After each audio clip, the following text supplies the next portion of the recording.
What's up, pre-Chiro students? This is Dr. Ben with another meaningful conversation with a practicing chiropractor, Dr. Amanda Page Love, out in Marietta, Georgia. Dr. Amanda, thank you so much for sharing with any prospective student out there considering the path of becoming a chiropractor and wanting to learn more on what people are doing, what people are called to do. And if you could just get started by sharing what it was that attracted you to becoming a chiropractor and what your background was growing up and what you were up to before chiropractic school. Yeah. Okay. So, hi everybody. I grew up in a pretty medical family, meaning my mom was a nurse, and I had doctors and other medical doctors, veterinarians, you name it, in the family. And so, for me, I always knew I wanted to be a doctor. I wanted to be in the healthcare field, and I didn't know exactly what specialty I wanted to go into, but I knew I was going into medicine. So that was my whole childhood. And then I'm in college and I am pre-med and I'm on that track. And the college that I went to actually required us to be in our field for like a year while we were in school. So you had to go take an internship or a job or something in that field. So I thought, okay, well, I want to get into this teaching hospital. So let me go get a job there. And I'll get to know everybody and I'll get to see the layout. And this was like great. So my friend was actually working there as a nurse. So I was like, this is great. I'll get to work with my friend and know the ins and out of this hospital. So I got a job there and I started working there. And I was there for a little bit less than a year. And what my position was called a clinical care technician. So I worked closely with the nurses and the patients, and we did patient care, all that hygiene stuff, taking care of people who can't really help themselves, going to the bathroom, cleaning up, moving them around, changing sheets, all that. And then the more fun clinical stuff where we went around and we took the patient vitals. So blood pressure and pulse ox, right? Heart rate. And then we actually got to draw blood labs. So we would be drawing the blood and sending that off to the labs to see what was going on with them. And I worked on a cardiac telemetry floor. So basically, everybody on that floor had heart problems, like chronic heart problems, and they were being monitored all the time. So you would hear monitors go off when something was going, unfortunately wrong with somebody. And that's the environment that I was working in. Now, going back to my background a little bit, when I was a kid, I was not like the sickest kid in the world, but I wasn't a healthy kid. So as soon as I was born, I started having terrible ear infections. And my mom, being a nurse, she took me to get those treated the traditional method. So basically, I would be on and off antibiotics every few months. And then eventually they put those tubes in my ear surgically to help drain the fluid and help prevent that problem and prevent those ear infections. But they didn't work. And, I kept getting these problems up until I was 5 years old. So 5 years of being a miserable sick kid in and out of school, always going to the doctor. And I know I was getting tired of it, and I feel really bad for my mom. Now that I'm a mom and I know what it's like to take care of a really healthy child, I feel, I feel for her what it's like to take care of like a sick child. And now I am grateful for her background. And she grew up on a farm. So we ate really well, and we were always encouraged to be outside exercising, doing sports all year round. So at least we had the health aspects of that stuff, even though she didn't know about anything alternative care wise. Mm-hmm. So back to college. So I'm in this hospital and, I've got people unfortunately dying, right? Having cardiac arrests on my watch and going through that and going through code blues and in that emergency situation, just seeing people's lives just gone. And that was kind of, brings it to reality for you. Mm-hmm. And on top of that, it wasn't just old, like elderly people who were on this floor. There was young people there too.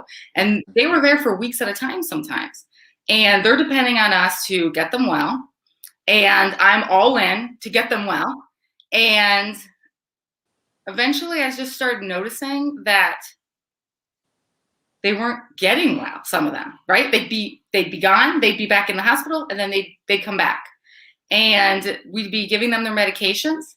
And a lot of times they didn't actually want to take them. And that was surprising to me, because to me, growing up in a family where medicine, it helps you, it saves you, it's the thing. And then seeing these people laying there so sick, so helpless, depending on us to give them care, not wanting to take their meds. And I'm like, why wouldn't you want to take your meds? You're going to get better and then you're going to get to go home. And what I started realizing is that they didn't want to take their meds because there were complications of the meds. And then we'd have to give them something else to help them get over that. And they knew the game because they had been chronically ill. So, they'd be like, please don't make me take this. I'm like, of course you have to take this. And that wasn't my job. The nurses gave them the medicine. And, but then I would have to, talk to them and help them through, like, no, you have to take this. This is the procedure. This is what we have to do. But just seeing that kind of like opened my eyes to like, wait a minute. And then I'm in this position where I'm like, people aren't actually always getting better here. There is no way that this is the only thing that can get them better.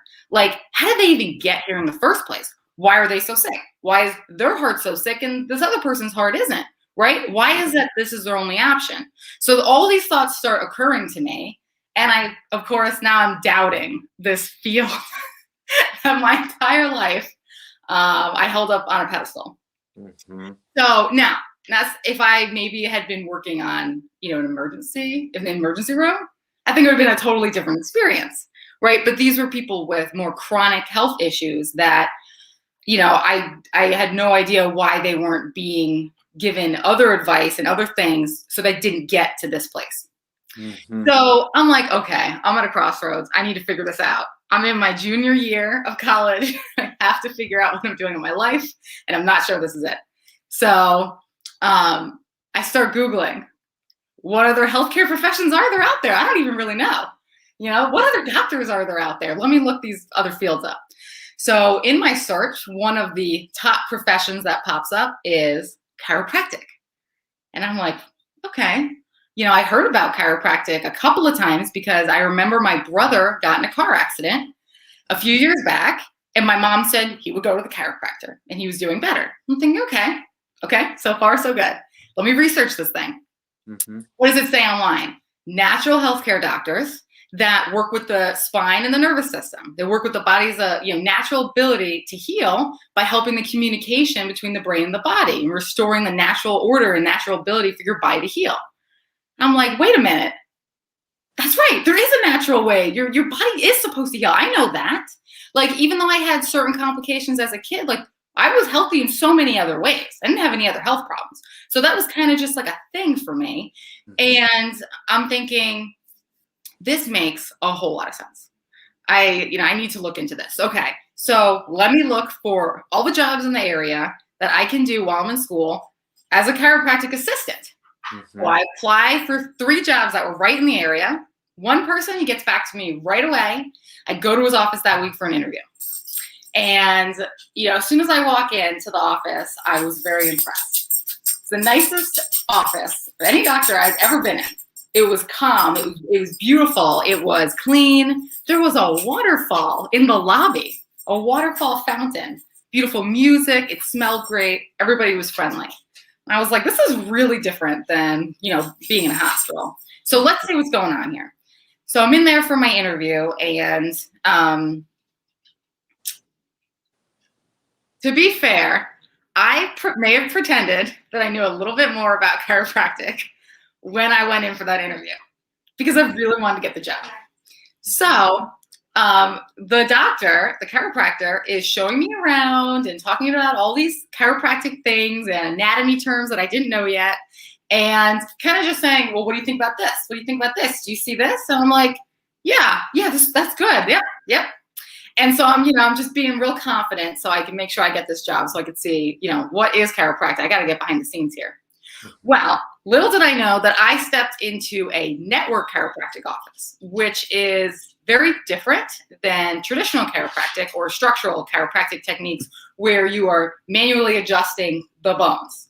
This is a very gentle technique. It uses very little force, very gentle touches at certain parts of the spine to help the communication, just like traditional chiropractic, but it's done so gently. And I had no idea what this was. But like I said, I wanted to put on a good face, a good show that I knew it was happening because I wanted to get the job.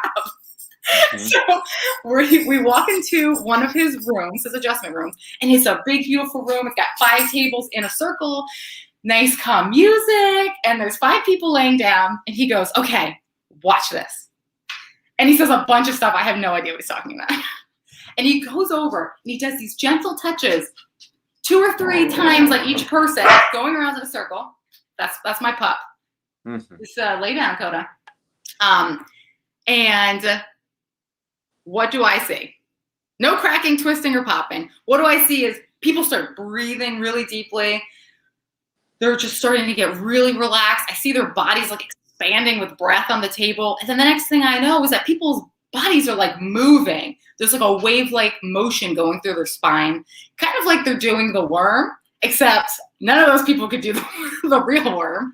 Nothing else was moving on their body except for their spine. And I'm just like, oh my gosh, what is happening here? This is amazing. I'm confused. As soon as he goes into the other room, I run to the other chiropractic assistants at the front. I'm like, guys, what is happening in there? And they're like, you know what? We don't really know. But we do know is that we lay on the table, we get up, we feel great. Our lives have gotten better, our health has gotten better, and all of these patients seem to be doing better. It's very strange, but it's amazing. Mhm. I was like, you know what? This is so cool. Sign me up. Like, I want to do this because this is so strange. But you know what? I knew that there was more to healthcare than just treating something with a pill or a surgery when something went wrong. And this was so far out there. I was like, I got to learn more about this.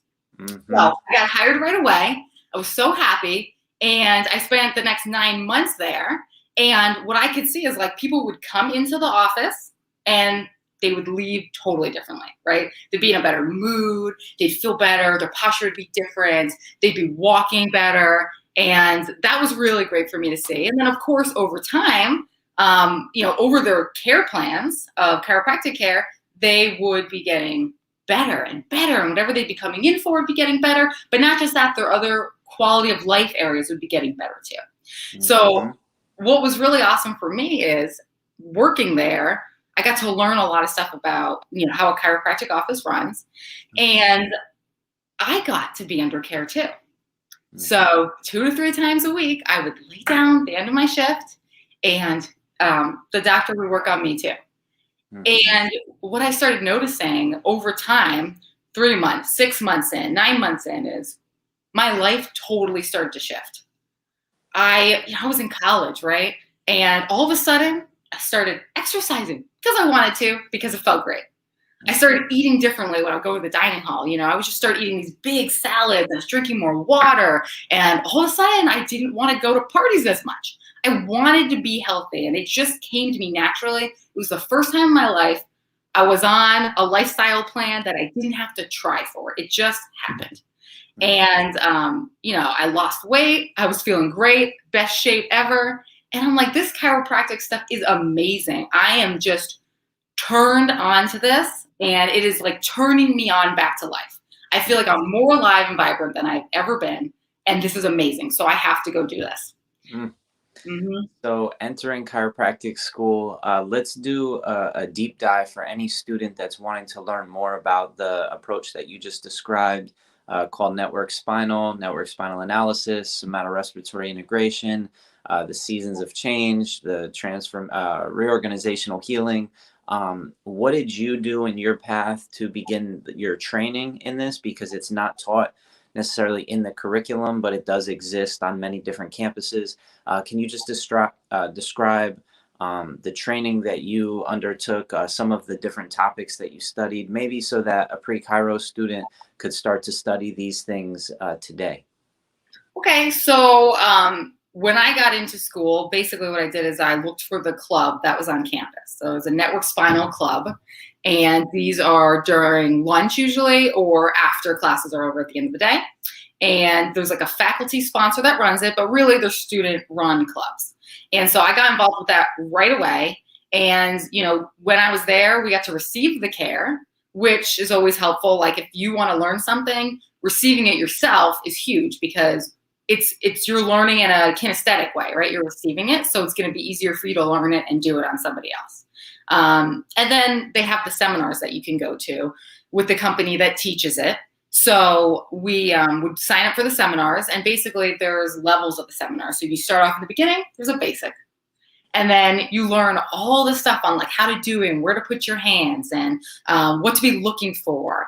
And then after you're done with that, there's a hands-on seminar. So then you go to the follow-up hands-on seminar for all the basic stuff. So all weekend you're working on your fellow peers, guided by these great instructors that are showing you exactly what to do.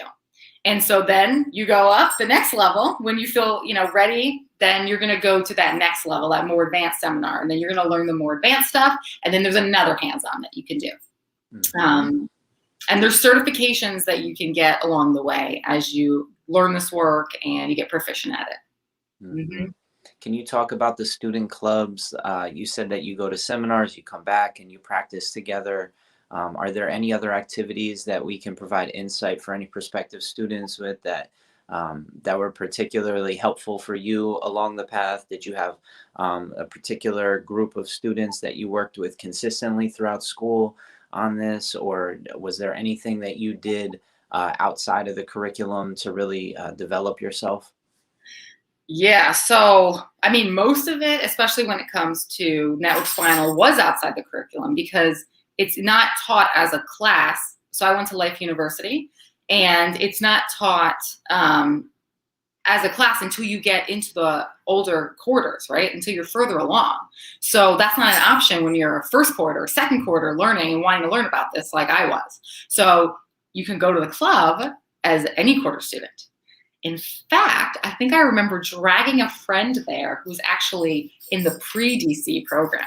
And I don't know if she was not allowed to be there. I don't know at the time, but I drug her there because she wanted to start learning. And she even came as a pre-DC student to that club. And so, the insight I would say about the clubs is they're super important because you're not going to get that official hands-on experience when you're in school until you're in those later quarters or those later trimesters. And you're not going to be able to get your hands on people. So that's way too late to start feeling things out and practicing. Like, this is your art. This is your profession. In a way, you got to think about it like you're a professional sports person. And you are not going to get there, and you're not going to be good by starting late practicing and then practicing on your patients when you get out, right? So you want to start getting your hands on people right away. So that's where those clubs are great. And then I was fortunate enough to have great roommates, and we were all, into the same techniques. So we would practice on each other all the time. And we would have our own little focus groups and study sessions and hands-on sessions on each other.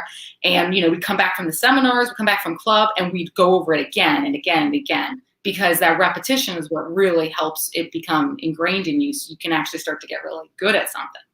Mm-hmm. Mm-hmm. Can you talk about the communication component of network spinal? You're really facilitating the healing process, not only on the table with light touch, but you're also really communicating in a way that helps the person perceive certain subtleties, but also tap in to themselves, like reconnect in with themselves, which is often hard in a world which is technologically oriented and touch deprived. And I just am curious if you could really provide some details on what it's like to practice and how you really work with people. Yeah, I love this question because from my own personal experience, remember I told you I was under care while I was with that doctor in New Jersey? Well, for me, I guess I was pretty disconnected from my body when I started all this care, because it's not a rough structural adjustment. Like you said, it's very gentle touches. And in the beginning, I would lay down and get adjusted, or in network it's called entrained. And I would get entrained and I really wouldn't feel anything at all. And so the doctor would be asking me, do you feel your breath changing? Hey, you just moved your back. Did you notice that? And no, I didn't notice any of it for a really long time. But I had faith in him. I saw that things were changing with everybody else. And most of the time I'd get up from the table feeling very relaxed. So I would feel confident that something was really changing in me. And I knew something was changing with me over time.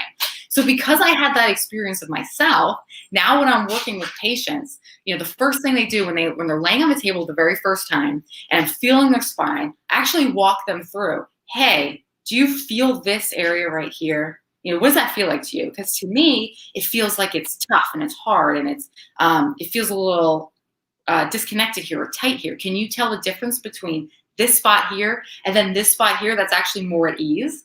Can you tell that you're actually breathing here and the muscles are pretty loose and okay here?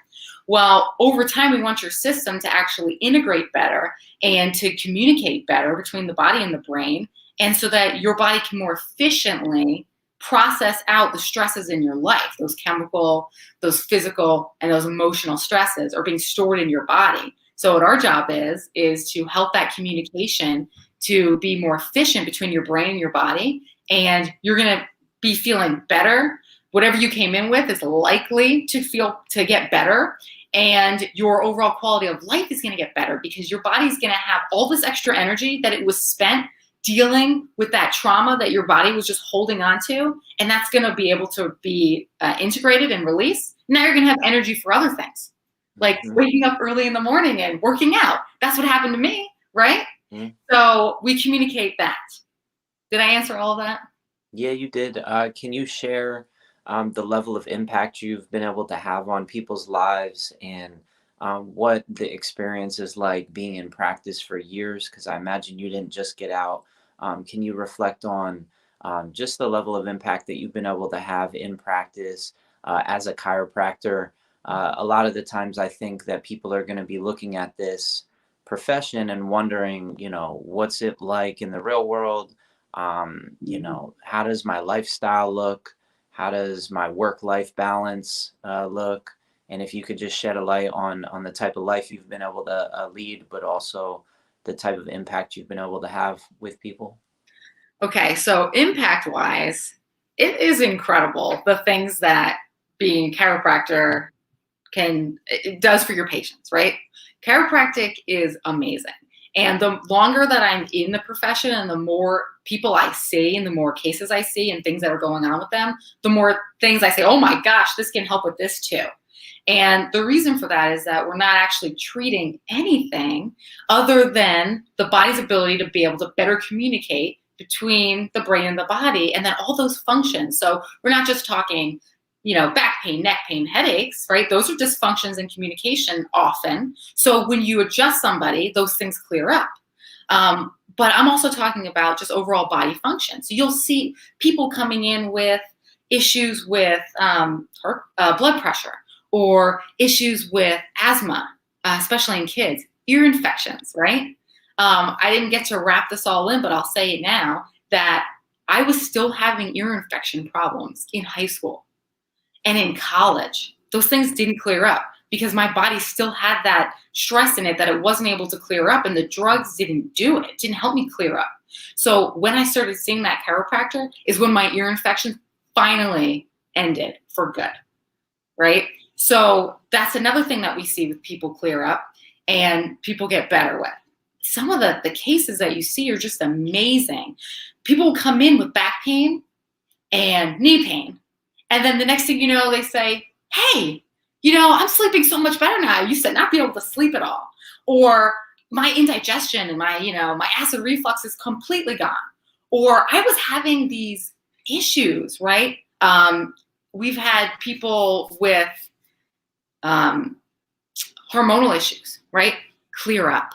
We've had people with alopecia, right? So their hair is not growing because their body is so unhealthy that their body's not going to put any resources to growing hair because that's low on the list of resources of their body's function. And we've had people start to grow their hair back through the work that we do. Mm-hmm. It's just incredible. There's always new things. There's always more things. And it's really amazing. And I think the communication is huge with your patients because a lot of times their perception of chiropractic is that it's just going to be for the aches and pains that they're coming in for. So it's really important, and this is big in our office, is that on the first day they come in and throughout their time with us, we want to make sure that we're explaining to them that by working on them, by working on their nerves, by adjusting them and getting them back into alignment, that their whole body actually now has an ability to heal. So to look out for those other things, and we give them examples throughout the entire body of things that can shift and heal, and the organs that can shift and heal, the things to be looking out for, and Mhm. so that they can look out for their friends and family too, right? Mhm. Mhm. And just touch on the work-life balance, the quality of life that you have as a chiropractor. Can you just share some of what you have been able to enjoy? Sure, yeah. So as a chiropractor, I think it's very likely you're going to open your own business. There's no chiropractic hospital anywhere that I know of that is hiring lots of chiropractors, right? So, this is a good profession for people that want to enjoy having their own business or being in a group practice. I'm in a group practice. I've been working with my husband since I graduated in our group practice. And then in the last few years, we actually added in another partner, and it's my really good friend, Dr. Shannon. And it's really nice because we have that work environment where we're not working alone, right? But, it's our business, our rules. We set the hours. Our traditional hours are, Monday through Thursday from 11 to 7 with a break in the middle. Now, I had my son about 2 years ago. And so since then, I've had different levels of involvement in the office. Right now, I'm working about 2 days a week. And so that's really nice because I'm able to do that because it's our own business and because I set myself up in a position where I'm in a group practice where I have other people that can cover for me.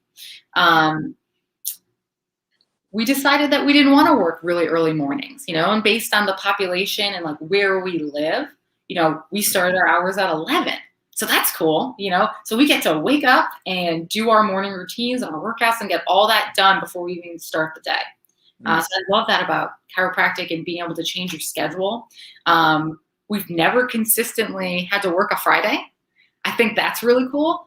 So we've always wanted to keep open our weekends for seminars because we love to continually learn and keep ourselves on the cutting edge of things, and especially if we want to be able to travel. And so we've been able to keep the Friday, Saturday, Sunday open, right? So that's pretty cool. And I don't know if there's a lot of professions where you can do that. Not healthcare, not in healthcare. Usually you're on call or you're being dictated to by the needs of the company you work for, the hospital you work for. Hmm. What else have you been studying as a professional? What's your professional engagement look like? How are you involved in the profession? How are you involved in your own personal sort of continuing education? TRT, anything else you want to touch on to just introduce people to some things that are out there that are available that they might want to explore? Okay, so yeah, so you mentioned TRT. So we also do TRT in our office, which is torque release technique, which is another technique that I just love. It is a gentle tonal technique, just like network spinal. And we use a very gentle instrument. I actually have mine sitting right here, so this is convenient. A very gentle instrument to be able to adjust the spine. And what I love about it is that you're providing excellent care for your patients. And for some of those people that want to feel that the thrust, right? But it's very gentle and it's very, very effective. And they get that satisfaction that they're feeling, a thrust versus you don't get that in network spinal. And so for those people, that's great. It's very gentle for people who have they're osteoporotic, right? Or for kids. And so parents not wanting you to be twisting, cracking, popping their kids, it's like, hey, we've got a awesome way to do this with a very, very effective instrument. And it's easy for them to see that this could be very effective and gentle. So they're not worried about that. Mhm. I've also been very involved and loving the CCWP program, which is a wellness program with Dr. Chestnut. And basically, it's wellness, lifestyle, science, and epigenetics. So I've got a chance to learn about how all these lifestyle things actually change your genes and actually change your health outcomes. And so that's been very near and dear to my heart as well, because when people come into the office and they're having health problems, I have all this extra information that I did not learn in school, because this is an outside of school program, Mhm. that I can help them, tell them, hey, you can shift this in your lifestyle. You could be doing this, you could be doing that. You know, you can just add a little bit here and there. If you want a complete like overhaul and huge change, then I can tell you exactly what to do. But here are like the things that you could be doing, and I'm very well educated on that. And it feels so good to be able to have those answers for people on Mhm. lifestyle stuff. So Mhm. that's a big part of what I love about my chiropractic education as well. Mhm. And is there any messages that you want to share to a prospective student on just how to differentiate the path of chiropractic, some ways that they could really deconstruct their options and really position chiropractic as a unique, distinct, and different direction than what they might be thinking of it as? Yeah. So what I think you're saying is that understanding that chiropractic is its own thing, and that the chiropractic adjustment is enough to be its own healthcare field. Yeah. Yeah. Okay. Yeah. And just also, like, if I'm a pre med student or a kinesiology student or even a massage therapist or an athletic trainer, like, why would I want to become a chiropractor? Like, Okay.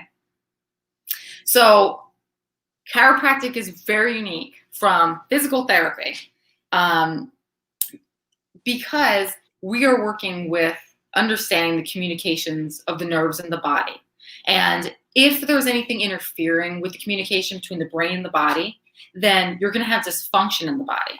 Now, looking at it from that perspective, you are taught in school, or certain schools, I know certainly at Life University, we were taught certain ways to be able to identify where these issues in communication are actually happening in the body. So we're not just saying, hey, you've got pain here, you've got loss of range of motion here, we're going to adjust it and hope it works. A lot of times that's what's happening in these other fields, like in physical therapy. They can do manipulations, but they're not doing what a chiropractic adjustment. A chiropractic adjustment is not to manipulate an area to free it up. Okay. A chiropractic adjustment is to release the nerve impulses in that area to get the communication between the brain and the body, to get your life force working at its optimal so that you can experience optimum health. So it's just totally different. If you want to be, just helping people get out of pain and be more, physically flexible, and which is great. All that is a wonderful thing. Chiropractic is so much more than that. Some chiropractors do that in their office, but they're missing out a huge chunk of how they could be helping people with so much more than just pain, range of motion stuff. They could be mhm, really setting people's lives free. mhm. I really appreciate you for sharing your perspectives and just touching on a number of different things. And I think a lot of people can relate to the story of, growing up and having answers that were not met, like, or, having questions that weren't answered. And also working in a hospital and wondering, is this really the best thing for me? There's a lot of societal pressures pushing you in different directions. And it's really important to hear stories like yours where you were going that direction. You did come from a medical family. You did have every intention on becoming some sort of medical professional. And there was something about it that you left you with questions. And you found chiropractic, as I did, came from a medical profession, medical family, and we're happy because of it. So, thank you so much for sharing your insights. I appreciate you. Have a beautiful day. Thank you. Um, and we'll post any information to connect with you in the comments below, just so that, if somebody has a question, they can reach out, they can find Absolutely. you. Yeah. Feel free to reach out. Happy to help. All right, awesome.